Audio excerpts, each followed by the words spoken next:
Römer Kapitel 1. Wir wollen zu Anfang einige Stellen lesen. Römer Kapitel 1, Vers 18.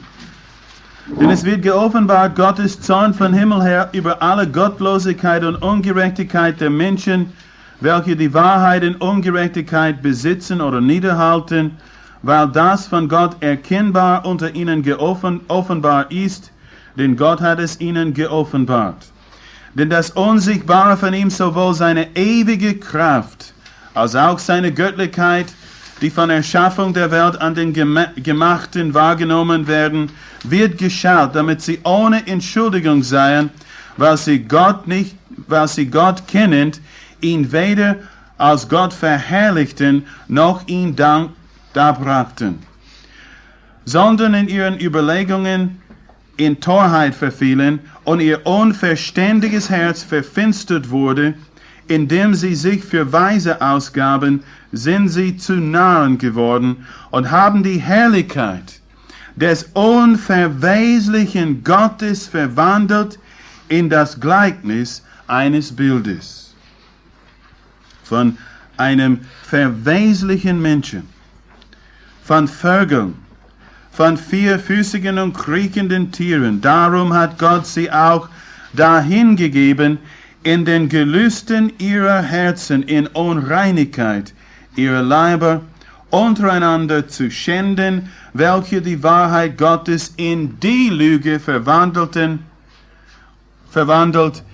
und dem Geschöpf mehr Verehrung und Dienst dargebracht haben als dem Schöpfer, welcher gepriesen ist in Ewigkeit. Amen. Dann Kapitel 3, Vers 23. Denn es ist kein Unterschied, denn alle haben gesündigt und erreichen nicht die Herrlichkeit Gottes. Kapitel 5, Vers 1. Da wir nun gerechtfertigt worden sind aus Glauben, so haben wir Frieden mit Gott durch unseren Herrn Jesus Christus, durch welchen wir mittels des Glaubens auch Zugang haben zu dieser Gnade, in welcher wir stehen, und rühmen uns in der Hoffnung der Herrlichkeit Gottes. Römer Kapitel 8, Vers 29. Beginnen wir mit 28. Wir wissen aber, dass denen, die Gott lieben, alle Dinge zum Guten mitwirken, denen, die nach seinem Vorsatz berufen sind. Und dann wird sein Vorsatz näher beschrieben. Denn welche er zuvor erkannt hat, die hat er auch zuvor bestimmt, dem Bilde seines Sohnes gleichförmig zu sein, damit er der Erstgeborene sei unter vielen Brüdern. Welche er aber zuvor bestimmt hat, diese hat er auch berufen. Und welche er berufen hat, diese hat er auch gerechtfertigt. Welche er aber gerechtfertigt hat, diese hat er auch verherrlicht. Kapitel 12, Vers 1.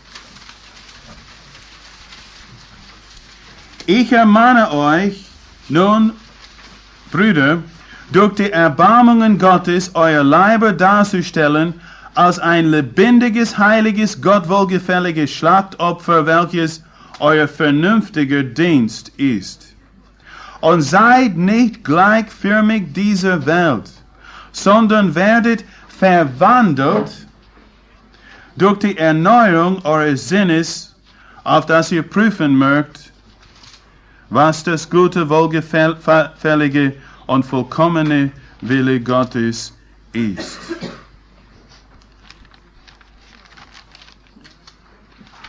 Unsere Errettung in Hinblick auf die Herrlichkeit Gottes. Und mein Thema, zumindest das Thema zu Anfang, ist ein herrliches Thema. Zuvor bestimmt Die Frage bei Vorherbestimmung ist nie wer. Wer ist zuvor bestimmt? Die Frage ist immer bei Zuvorbestimmung, wozu? Ich gehe zum Kühlschrank und ich will Rühreier machen. Und Peggy sagt, was machst du in den Kühlschrank? Und ich sagte, Peggy, ich möchte nur ein paar Eier kochen. Sie sagt, ich brauche 4 Eier für meinen Kuchen heute Nachmittag. 4 Eier sind zuvor bestimmt, Kuchen zu werden. Und ich frage mich nicht, welche 4 Eier sie erwählt hat und zuvor bestimmt hat, um Kuchen zu werden. Die Frage ist nicht, wer ist zuvor bestimmt, sondern wozu. Und das ist immer der Fall in der Schrift, nirgends in der Schrift. Und ich erwarte jetzt Diskussion bei dem offenen Kamin. Weiß ich von einer Stelle, wo die Frage bei Zuvorbestimmung ist, wer? Die Frage ist immer, wozu? Was ist das Ziel, zu dem Gott einen Menschen zuvor bestimmt? Zur Herrlichkeit, zur Gleichförmigkeit, dem Bilde seines herrlichen Sohnes. Aber Leute, das ist ein langer Prozess. Und der Prozess wird für uns geschildert. Der Prozess der Heiligung oder des Verherrlichtwerdens eines Menschen wird für uns im Römerbrief gründlich geschildert. Wir begannen im Kapitel 1 mit falschem Denken über Gott. Menschen ursprünglich, die wussten, dass Gott da war. Menschen, die eine überlieferte Erkenntnis von Gott hatten und noch weiter diese offenbare, unmittelbare Erkenntnis von Gott in der Schöpfung. Bitte versuche nicht, zumindest beanspruche meine Zeit, sie ist zu kostbar nicht, mit Beweisen von der Schöpfung, dass es einen Gott gibt. Denn du kannst die Existenz Gottes nicht mittelbar beweisen. Du brauchst gar nicht anfangen. Die Existenz Gottes ist unmittelbar erfasst, nicht mittelbar. Zum Beispiel, die schönsten, erhabensten Werte und Dinge in unserer Welt sind alle unmittelbar erfasst. Beweis mir einmal mit chemischen Reaktionen Liebe. Oder Schönheit. Oder Gott. Du kommst zu mir, oder ich komme zu dir mit einer Blume. Bitte, das ist nur...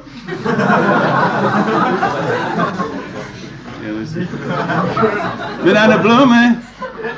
Und ich sage... Ja, ich weiß nicht, was ich hier nehme. Und ich sage dir, diese Rosen sind schön.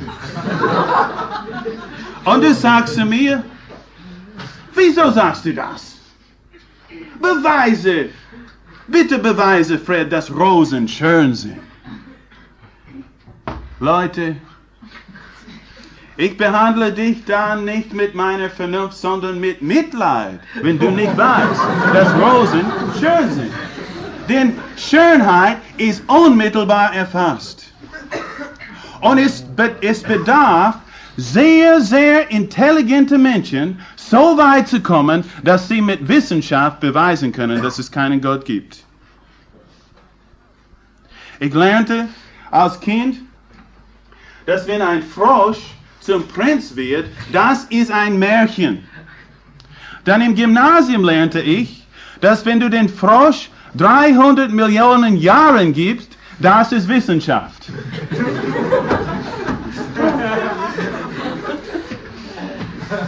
Und wenn das nicht zu viel wäre, fangen sie an zu reden von einem Urknall. Und selbst meine Tochter als Erstklasse im Gymnasium fragte, aber Frau Professor, wer hat geknallt?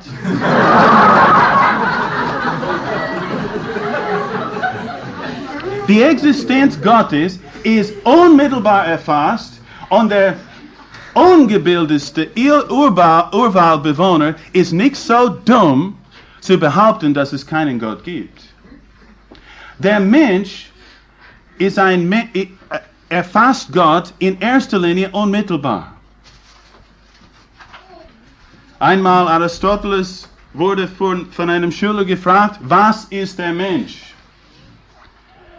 Seine Antwort, ein zweibeiniges Tier. Ein Schüler lief auf den Hof, fing einen Hahn, brachte den Hahn in das Zimmer und sagte, siehe da, Aristoteles Mensch. Und Aristoteles sagte dann, nach Überlegung, der Mensch ist ein zweibeiniges, religiöses Tier. Und das ist haargenau richtig.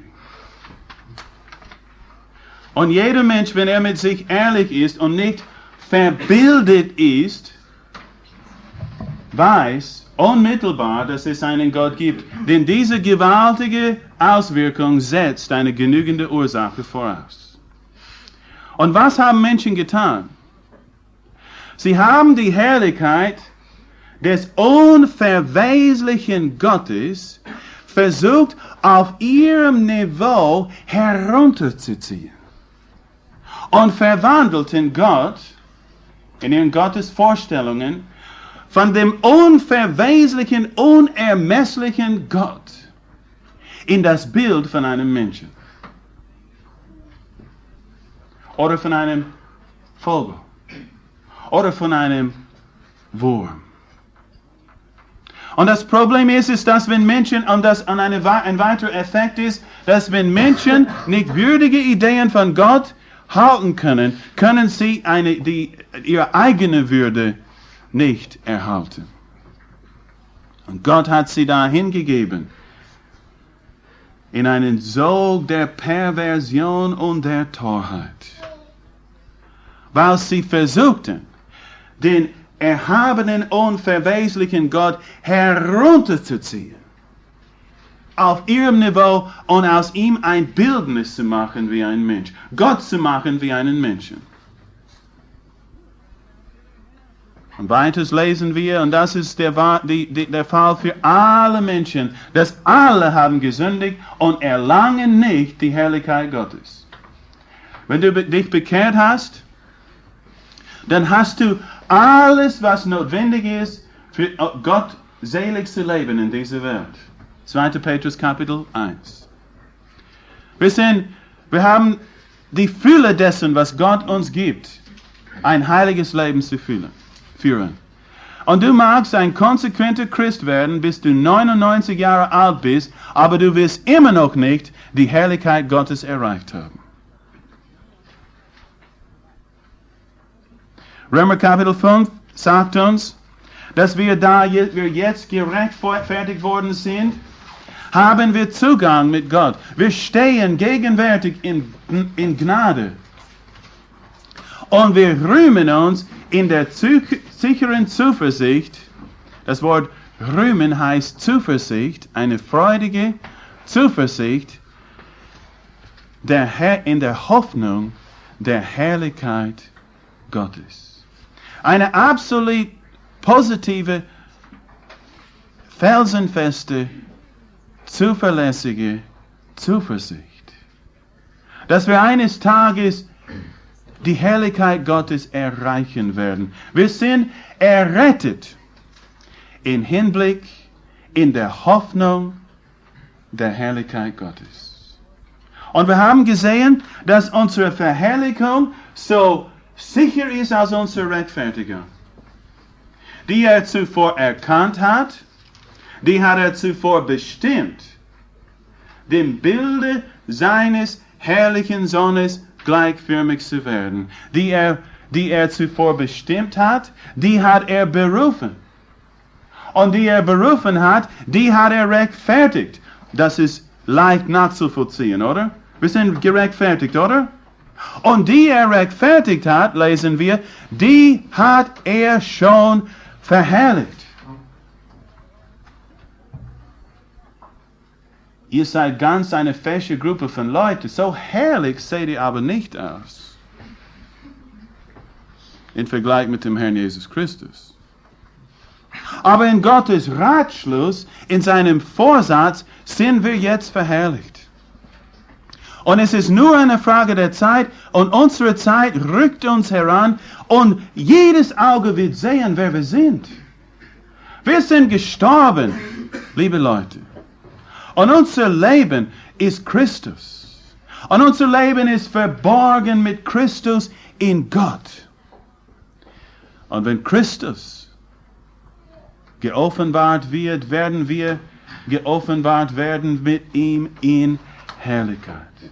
Und Geschwister, das ist so sicher wie der Sündenfall. So sicher du geglaubt hast an Jesus Christus, bist du in Gottes ewigen Ratschluss verherrlicht.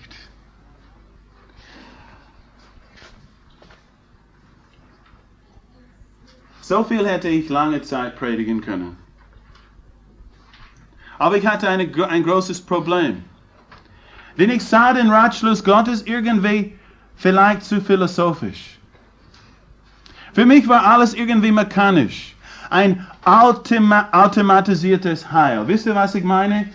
Ich habe früher so argumentiert, Auserwählung, Vorherbestimmung, Berufung, Rechtfertigung, Verherrlichung. Und es ist einfach eine herrliche, soteriologische Fließbahn von Gott. Und eines Tages kommt das Endprodukt heraus. So schreiben Theologen, so denken Philosophen, aber das ist nicht, wie Jesus Menschen rettet. Wie wird er uns zur Herrlichkeit bringen? Und welche Rolle spielt meine Persönlichkeit in dem verherrlicht werden? Ist es so automatisiert? Gottes Vorhaben möchte ich wiederum unterstreichen, Gleichförmigkeit mit dem Bild unseres Prototyps. Der erste Typ. Denn es geziemt ihm, um dessen Willen alle Dinge und durch ihn denn alle Dinge sind, indem er viele Söhne zur Herrlichkeit brachte, den Urheber, den Prototyp ihrer Errettung durch Leiden vollkommen zu machen. Oh, wie kommt man zur Vollkommenheit? Wie kommt man zur Herrlichkeit? Durch Leiden. Wie wird Gott uns zur Herrlichkeit bringen? Ist unsere Verherrlichung automatisiert, weil sie sicher ist in dem Ratschluss Gottes? Und welcher Einfluss hat die zukünftige Herrlichkeit auf mein Leben gerade jetzt? Das sind brennend aktuelle Fragen. Und der Weg zur Herrlichkeit ist weiter beschrieben in Römer 8. Aber bevor wir Römer 8 lesen, denken wir an Römer 7. Es gibt Christen, die sofort in Römer 8 gehen wollen. Römer 7, ja, Römer 7 ist die Erfahrung vieler Menschen, aber sei nicht eine christliche Erfahrung. Okay? Römer 7 ist aber sehr oft meine Erfahrung gewesen als Christ. Und wenn sie nicht eine echte christliche Erfahrung ist, bin ich zumindest dankbar, dass sie in der Bibel steht. Und ich kann das einordnen, was ich erlebt habe.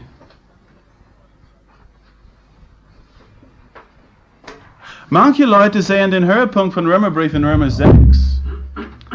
Aber der Hauptvers in Römer 6 ist nämlich folgendes: Die Sünde wird nicht herrschen über uns.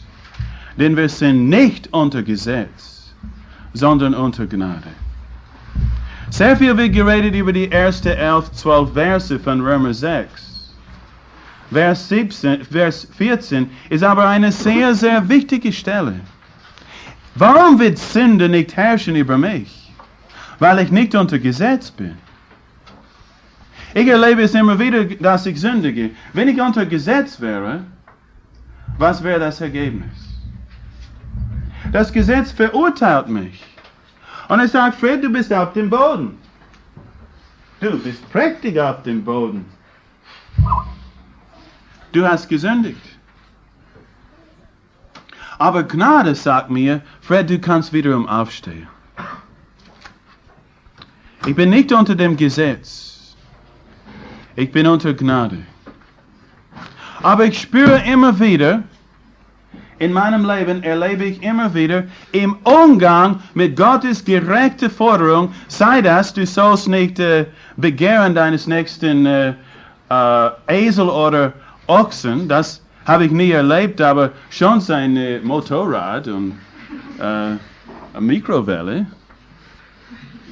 Wisst ihr, was ich meine? Ich habe früher Trost drin genommen, dass ich kein Esel oder Ochsen begehrt habe.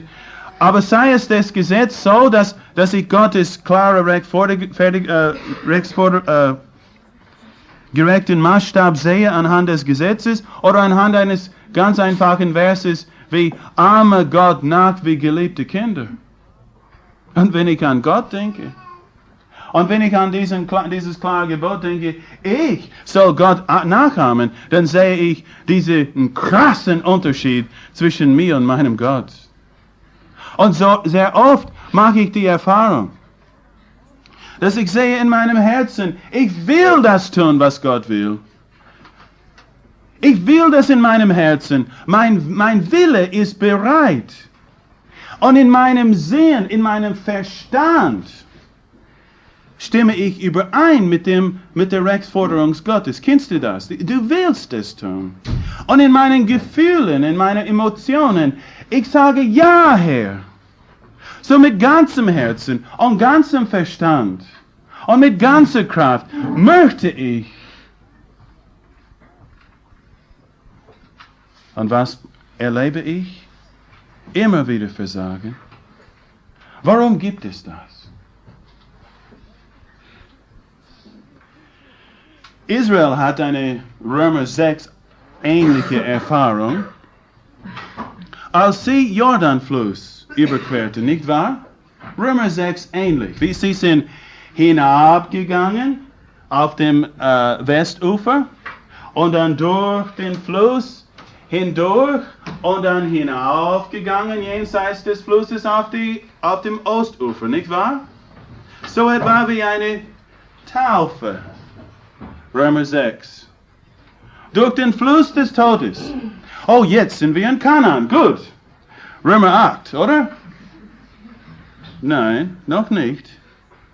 Sie sind jenseits und die Beschneidung findet statt, das Wegwälzen, das Gericht des Fleisches, Abwälzen der Schande, der Wüste. Und dann stehen sie Riesenmauern gegenüber. Große Städte mit hohen, befestigten Mauern.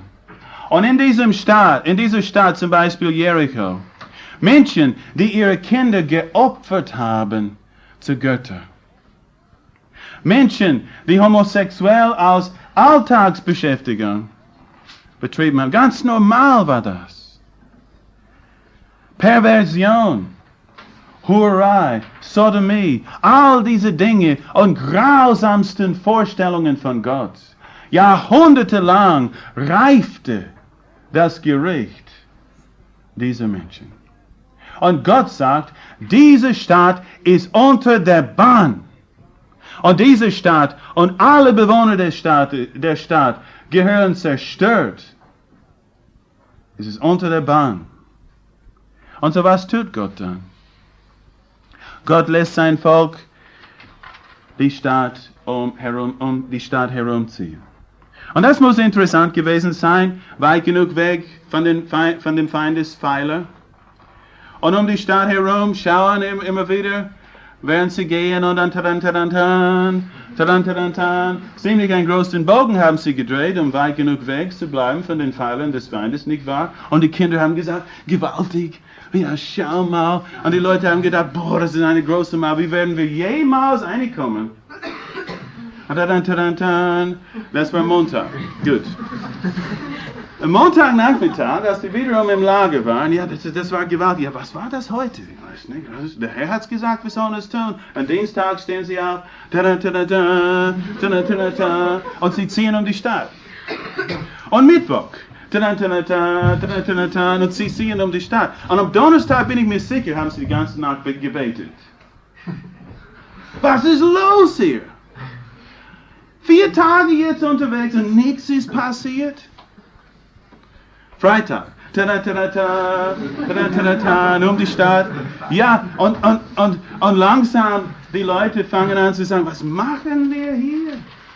Das ist es kommt fast so wie Katholizismus jetzt. Eine ewige Prozession. Was hat das mit Jericho erobern zu tun?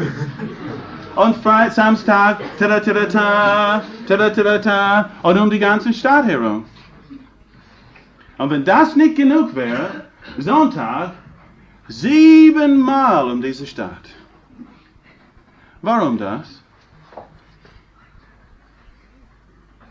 Ich sage dir eines. Sie kannten jeden verdammten Stein in der Mauer. Und im Laufe der Woche haben sie gelernt, Jericho zu hassen. Und wenn es dir vorkommt in deinem Leben, dass du manchmal kreist herum um die gleichen Probleme, dann die Römer Kapitel 7 sagt, dass das Gesetz ist da. Und diese Erfahrung von Herzen, von Willen, von Verstand in der Auseinandersetzung mit Gottes Rechtsforderung und das ganze Versagen ist da, auf das wir sehen, wie überaus sündig Sünde ist. Und wisst ihr, was du lernst um Jericho herum? Du lernst eine der wichtigsten Lektionen in deinem Leben und das ist es, Sünde zu hassen. Sünde zu verabscheuen. Gedanken zu verwerfen. Und das lernst du nicht springen von 6 bis 8 und überspringen 7. Sünde hassen lernst du in Römer 7. Wisst ihr, das ist eine wesentliche Lektion. Denn Gott hat es nicht vor, einen Haufen von Innozenz oben zu haben im Himmel. Leute, die singen ein bisschen erlöst durch das Blut des Lammes Blut. Ja, gewaltig. Ja, wir haben uns bekehrt. Und dann haben wir die zweite Erfahrung gemacht. Und jetzt da sind wir. Vollkommen. Heiligung. Wisst ihr, was das eine himmlische Sache am Himmel sein wird? Die Leute, die da wohnen, Leute, haben gelernt, auf dieser Erde Sünde zu hassen. Ich hoffe, dass das der Fall ist. Dann pass auf, wo du deine Krone tust. Zacchaeus ist da oben. Und wenn Zacchaeus nicht gelernt hat, Sünde zu hassen, hat er deine Krone.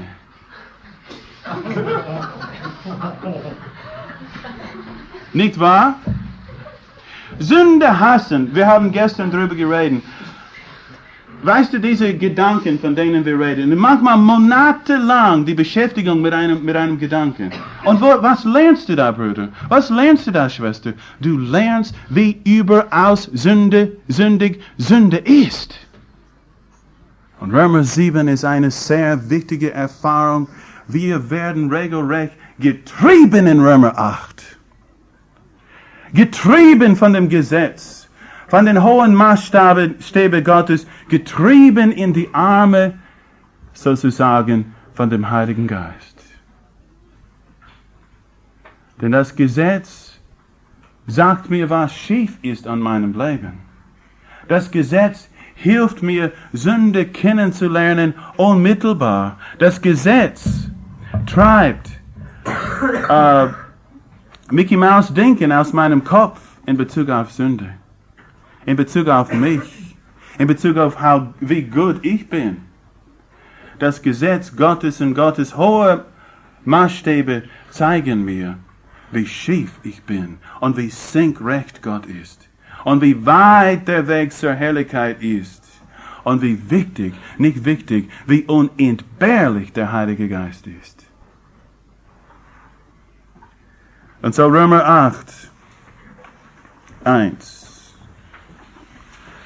Ein elender Mensch schreit nach Hilfe. Und er findet Hilfe in den Herrn Jesus Christus. Was meint er? Also ist jetzt keine Verdammnis für die, welche in Christo Jesus sind, denn das Gesetz des Geistes des Lebens in Christo Jesu hat mich frei gemacht von dem Gesetz der Sünde und des Todes. Denn das dem Gesetz Unmögliche, weil es durch das Fleisch kraftlos war, tat Gott, indem er seinen eigenen Sohn in Gleichgestalt des Fleisches der Sünde und für die Sünde sendend, die Sünde im Fleische verurteilte, auf dass das Recht, die Rechtsforderungen des Gesetzes erfüllt würde in uns, die nicht nach dem Fleische, sondern nach dem Geiste wandeln. Wir begannen unsere Betrachtung mit Menschen, die ihr Gottes Vorstellungen, diese wunderbare Schöpfer Gott, der unermessliche Gott, unverwesliche Gott, herunterziehen, diese Herrlichkeit auf ihr Niveau, in das Bildnis eines Menschen, in dem Bild von einem Menschen. Und der Weg zurück, Gott geht so tief. Gott von seiner Seite, der ewige, unermessliche Schöpfer dieses Universums, den sie nicht geehrt haben, der Sohn Gottes, kam im Auftrag Gottes in Gleichgestalt des Fleisches der Sünde und für die Sünde. Beachte, liebe Geschwister, wie vorsichtig die Schrift sich ausdrückt. Die Schrift sagt nicht, er kam in Gleichheit des Fleisches. Nein, er kam im wirklichen Fleisch. Er war ein wirklicher Mensch. Er war so sehr Mensch, als ob er Gott nicht wäre, und so sehr Gott, als ob er nicht Mensch nicht wäre. Er war Gott und Mensch zugleich, nicht Gleichheit des Fleisches. Und die Schrift sagt nicht, dass er kam in dem Fleisch der Sünde. Sein Fleisch war nicht sündig, aber er kam in der Gleichheit des Fleisches der Sünde. In einem realen, wirklichen Körper. Normalerweise das Verkehrsmittel von Sünde. Das Ausdrucksmittel von sündigem Handeln. Er kam als echter Mensch in Gleichgestalt des Fleisches der Sünde. Er kam, wie wir hier lesen, auf ihr Niveau, unser Niveau.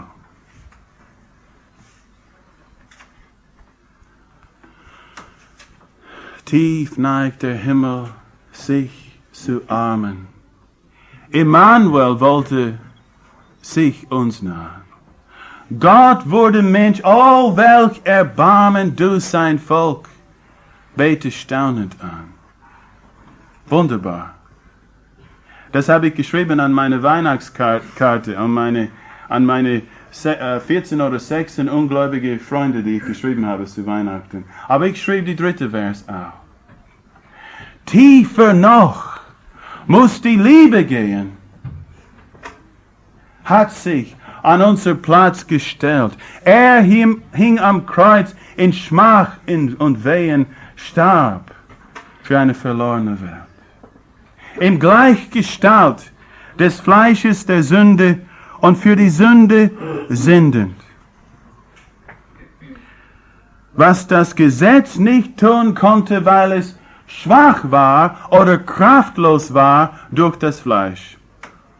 Wisst ihr, das Gesetz ist nicht schwach, aber das Gesetz ist schwach durch das Fleisch.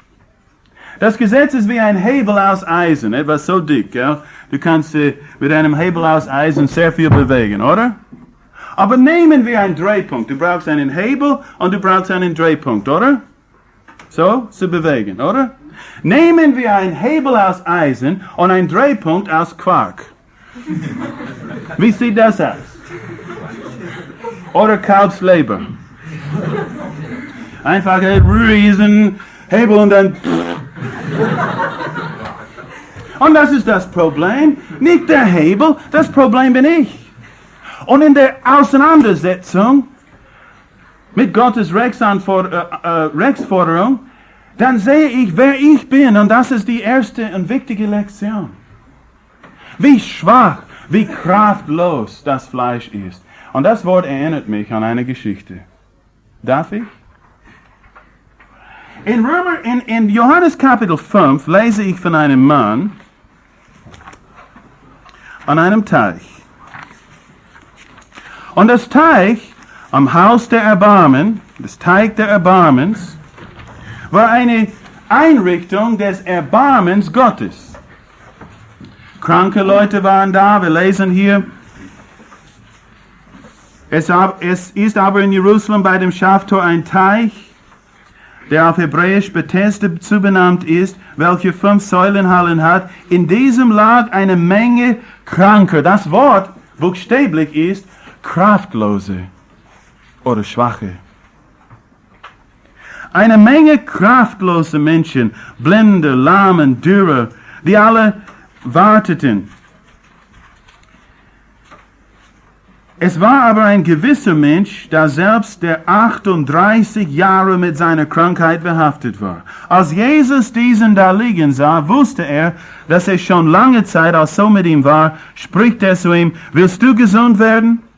Der Kranke antwortete ihm, Herr, ich habe keinen Menschen, dass er mich, wenn das Wasser bewegt worden ist, in den Teich werfe. Indem ich aber komme, steigt ein anderer vor mir hinab. So eine furchtbare Situation. Gott in seiner Barmherzigkeit gibt ein Naturbad hier und da in der Welt. Und Kräuter. Woher kommen Kräuter? Und woher kommen Medikamente, Mittel, die Menschen benutzen können, um ihre Gesundheit zu fördern, um Krankheit zu bekämpfen? Woher kommen die Mittel? Die kommen von Gott.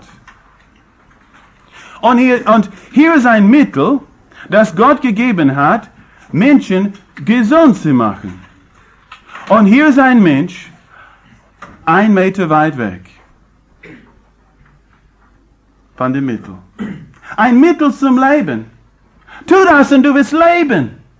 Steig hinein und du wirst gesund. 38 Jahre lang krank. Und Jesus fragt ihn, willst du gesund werden? Und er beantwortet die Frage nicht. Denn er ist fixiert auf das Mittel der Heilung. Er sagt, ich habe keinen Menschen. Jesus hat ihn nicht gefragt, ob er einen Menschen hat. Er hat ihn gefragt, ob er gesund werden wollte. Ich habe keinen Menschen, dass er mich in den Teich tut. Fixiert auf ein Mittel. Quälend nah. Im ständigen Umgang mit einem Mittel zum Leben. Aber so schwach und kraftlos, dass es ihm nichts nützt. Geschwister, das ist unsere Beziehung zum Gesetz ohne den Geist. Quälend nah. Gottes Mittel zur Gesundung der Menschheit. 1 Meter weit weg. Aber so schwach, du kannst gar nicht das Mittel Gottes bedienen. Denn das Gesetz ist kraftlos durch das Fleisch. Und viele religiöse Menschen und viele Theologen betrachten das Kommen und das Werk Jesu folgendermaßen. Jesus kam in unsere Welt, erfüllte das Gesetz, will uns vergeben und uns helfen, das Gesetz zu erfüllen. Jesus, der Große, der uns hilft, in den Teich zu kommen, auf dass wir gesund werden. Sie verwechseln Heiligung und Rechtfertigung. Sie erwarten Jesu Hilfe, dass Jesus ihnen hilft, in das Mittel Gottes, das Gesetz zu verwenden. Liebe Leute aber, Jesus ist nicht vom Himmel heruntergekommen, um einen schwachen Menschen in einen Teich zu helfen. Er braucht kein Mittel. Er sagt, du Mann, steh auf. In ihm ist das Leben. Johannes Kapitel 5, in mir ist das Leben. Gott hat mir gegeben das Vorrecht, ein Quelle des Lebens oder das Quelle des Lebens zu sein. Und ich gebe das Leben, wem ich will. Und auf sein Wort stand dieser Mann auf. Geheilt. Und wie werden wir frei von dem Gesetz der Sünde und des Todes? Wie werden wir frei von diesem Prinzip, das wir in unseren Gliedern allzu oft feststellen? Es ist durch Leben. Denn das Gesetz des Geistes des Lebens in Christo Jesu hat dich frei gemacht. Liebe Leute, in unserem ewiges Leben ist die Lösung unseres Problems. Christus gibt uns ein neues Leben. In dem Heiligen Geist. Und das macht uns frei von dem Gesetz der Sünde und des Todes. Oh, wie wunderbar ist das. Der Sohn Gottes kam nicht, mir zu helfen, das Gesetz zu erfüllen. Der Sohn Gottes kam, um mir Leben zu geben und mir zu einem Leben zu führen und in einem Leben zu führen, die Rechtsforderungen des Gesetzes entsprechend ist im Geist.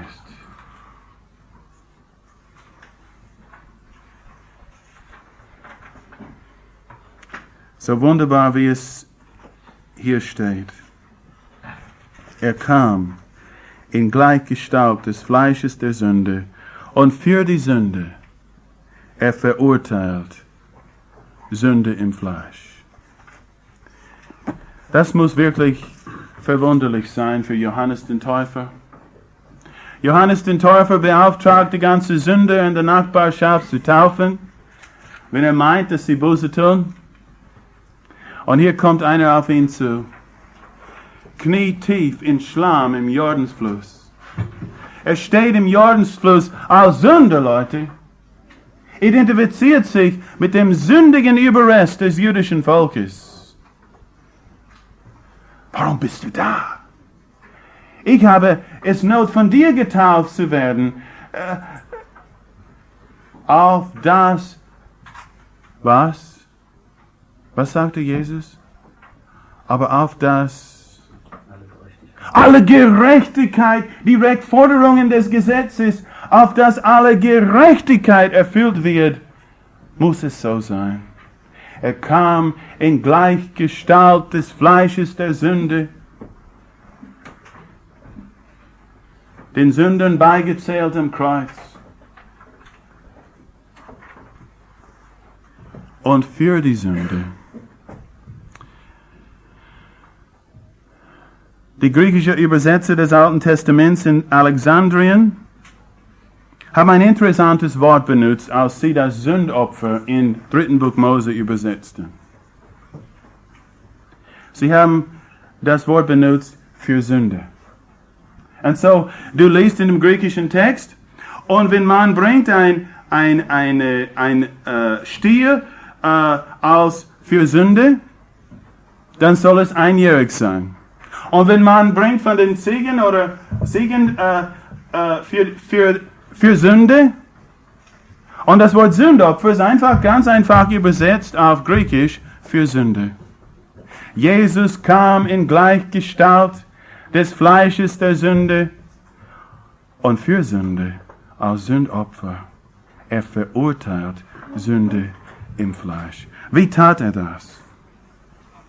Erstens verurteilte er Sünde im Fleisch darin, dass hier ein Mensch in Gleichgestalt des Fleisches der Sünde, ein realer, ein wirklicher Mensch, Ich habe einen Freund gehabt, der ist jetzt beim Herrn. Er hat alles entschuldigt mit dieser Aussage. Aber I'm only human. Ich bin nur ein Mensch. Bin nur menschlich. Der hat irgendwie einen Ausrutscher gemacht. I'm only human. Ich bin nur ein Mensch. Er hat etwas vergessen und dann sagte er seiner Tochter, aber June, ich bin nur Mensch. Und dann einmal hat der Hund gemacht auf dem Teppichboden. Er sagte, June, lass Bowser allein. Er ist nur Mensch. He's only human. Lustig. Er ist only human, nur menschlich. Oh, wirklich? Liebe Geschwister, ein Mensch auf dieser Erde in der Szene, wo Gott so durch Menschen verunehrt wurde, wo seine Herrlichkeit heruntergerissen wurde. Ein Mensch verherrlichte Gott in der Höhe. Und dieser Mensch, ein Mensch, ist der Weltrichter. Und wie er sein Leben führte, als er über diese Erde gegangen ist, war eine Verurteilung von Sünde im Fleisch. Aber die wirkliche Verurteilung fand am Kreuze Golgatha statt. Willst du sehen, wie sündhaftig Sünde ist? Du brauchst nicht ein Video anschauen. Du brauchst nicht zum Kino gehen. Du brauchst nicht zu einem Bordell zu gehen. Wenn du sehen, wie sündhaftig Sünde ist, siehe außerhalb von Jerusalem an einem Kreuz, Hände durchbohrt für dein Handeln, Füße durchbohrt für die Irrwege deines Lebens, ein Dornenkron für deine Gedanken und ein durchbohrtes Herz. Wie du dein Leben geführt hast. Wenn du sehen willst, wie sündhaftig Sünde ist, sehe, wie Gott dem Christus den Rücken kehrte und ihn verlässt, schreien, mein Gott, warum hast du mich verlassen? Oh Gott, lies Psalm 22. Oh Gott, unsere Väter, sie waren eine komische Gruppe von Menschen. Sie waren denk an Jakob. Gott Jakob vertraute dir und du hast Jakob nie im Stich gelassen. Abraham hat auch seine Schwächen, aber er vertraute dir und du hast nie im Stich gelassen. Und selbst David, stell dir vor, was David getan hat. Und du hast David nie im Stich gelassen, aber ich habe mich auf dich verlassen von Mutterleib an. Oh Gott, ich habe gelebt, ein Leben von ständigem Vertrauen an dir. Und warum hast du mich verlassen, oh Gott? Willst du sehen, wie sündhaftig Sünde ist? Willst du Gottes Urteil über Sünde sehen? Dann gehe zum Kreuz. Und wenn anhand des Gesetzes Sünde überall sündig wird, dann gehe zum Kreuz. Eine Leiterin der charismatischen Bewegung in Salzburger Land kam zu meiner Bibelstunde vor etwa 3 Wochen. Unterwegs dahin sagte sie, wegen mir brauchte Jesus nicht sterben am Kreuz. Kannst du dir das vorstellen? Wegen mir brauchte Jesus nicht sterben am Kreuz. Und unser Thema an dem Abend war Jesus. Punkt. Jesus. Und ich redete für 90 Minuten lang über die Person Jesu Christi. Diese Frau fuhr nach Hause nah am Zusammenbruch. Und sie sagte ihrer Freundin, ich bin verloren. Als sie sah, das Leben Jesu Christi, sogar in einer schwachen Darstellung von einem wie mir, sie sagte, ich bin verloren. Und das ist, warum er kam. Er kam, um Sünde im Fleische zu verurteilen. Erstens durch sein Leben in der Gleichheit von sündigem Fleisch. Zweitens durch seine Sündopfer am Kreuz. Und drittens dadurch, dass er Leben gibt im Geist. Und dieses Leben, wie sieht es aus? Wie sieht der Weg zur Herrlichkeit aus? Und jetzt muss ich zusammenfassen. Er sagte, Leute, ihr seid nicht im Fleische, ihr seid im Geiste. Wenn Christus nicht in dir ist, dann gehörst du ihm nicht. Du bist nicht sein Eigentum. Beachte, was er sagt. Du bist nicht im Fleisch. Okay? Fleisch ist nicht, dein Wesen, deine Beschaffenheit ist nicht mehr verwurzelt in Fleisch. Jetzt bist du im Geist.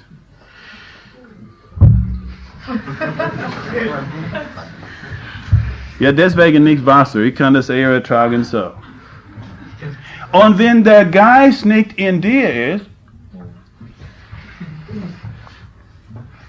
bist du nicht Eigentum Christi.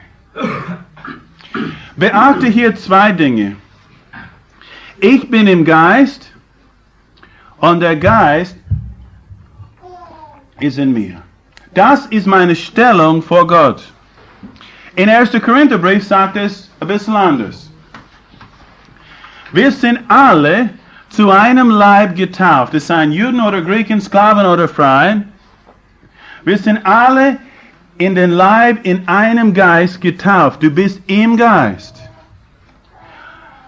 Jeder, der glaubt, sagt er, oder wir sind mit dem Geist, was sagt er dann? Getränkt. Der Geist ist in mir.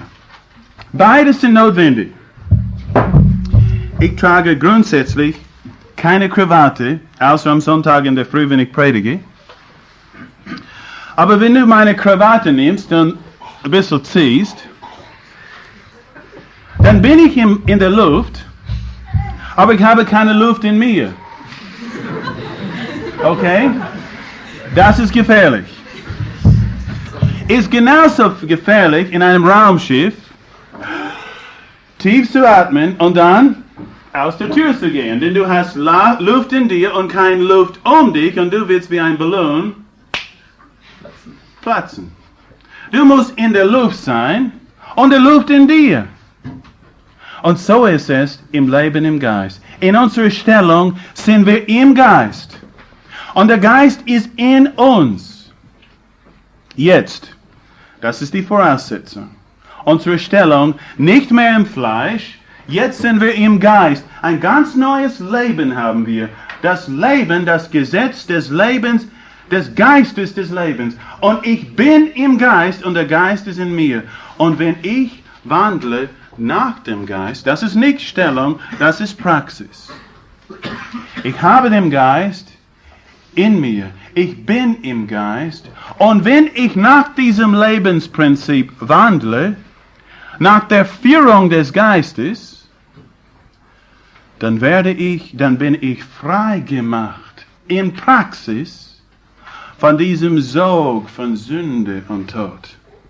Es gibt einen Weg heraus. Und der Weg ist die Verurteilung von Sünde im Fleisch und der Entschluss im Glauben zu vertrauen dem Geist und wandeln nach dem Geist. Ich wünsche, ich hätte Zeit heute Abend, Vers für Vers, dieses Kapitel mit euch zu studieren. Die Leitung des Geistes, Vers 12 bis 14.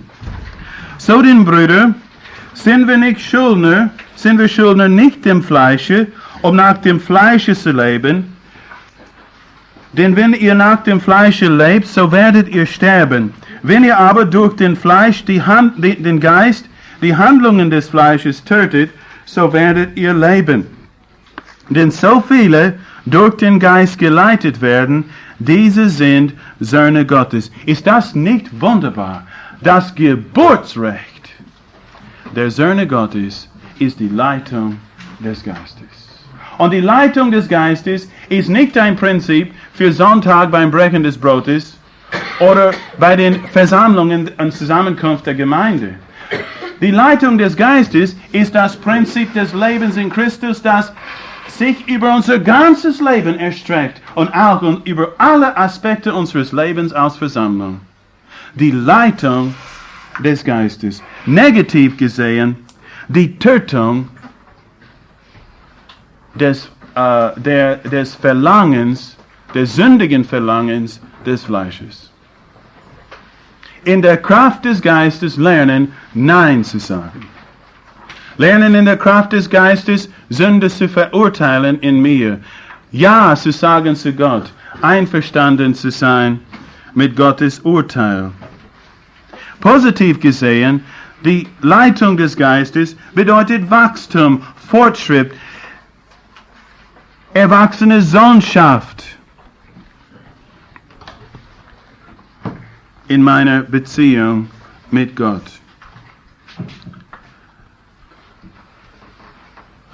Jetzt brauche ich ein gutes Beispiel. Wer wäre ein gutes Opfer? Ja, du wärst ein gutes Opfer. Aber ich brauche eins mit Kindern. Ich denke an meinen Freund Michael, ein Bruder in der Versammlung Salzburg. Er ist Bauingenieur. Er baut Brücken, er baut Straßen, er baut alle möglichen Einrichtungen. Und ich war in seinem Wohnzimmer und da war sein Sohn Walter mit Lego. Sein Sohn Walter ist nicht einmal 3 Jahre alt. Du würdest nicht glauben, was Walter baut. Ich bringe es schon zusammen, aber meine älteren Kinder, knapp, was er zusammenbauen kann. Denn sein Vaters Wesen sieht man langsam in dem Sohn. Er hat sozusagen den Geist seines Vaters. Ist ihm nachgeraten. Und eines Tages werden wir im Charakter Söhne unseres Vaters, wie soll man sagen, vollkommen. Die Leitung des Geistes positiv bedeutet Wachstum, Fortschritt. Paulus beschreibt es ein bisschen anders im 2. Korintherbrief. Er hatte ganz eine gute Kontrollgruppe in Korinth, wenn es geht um Heiligung. Er hat gesagt, ihr seid im Geist und der Geist ist in euch und ihr seid Heiligen. Gut. Aber gar so heilig haben die ganzen Leute nicht gelebt. Ich war einmal in North Carolina unterwegs, Autofahren. Ich schaute ein Gemeindegebäude an und da war ein Schild da vorne, Namensschild, und es heißt First Corinthian Baptist Church. 1. Korinther Baptistengemeinde. Ich habe fast einen Unfall gebaut. Ich dachte, na Wahnsinn, diese Ausschweifungen und Hurerei und der Unzucht in der Versammlung und wirkliche Perversionen mit den ganzen Geistesgaben und manche glauben nicht einmal an die Auferstehung und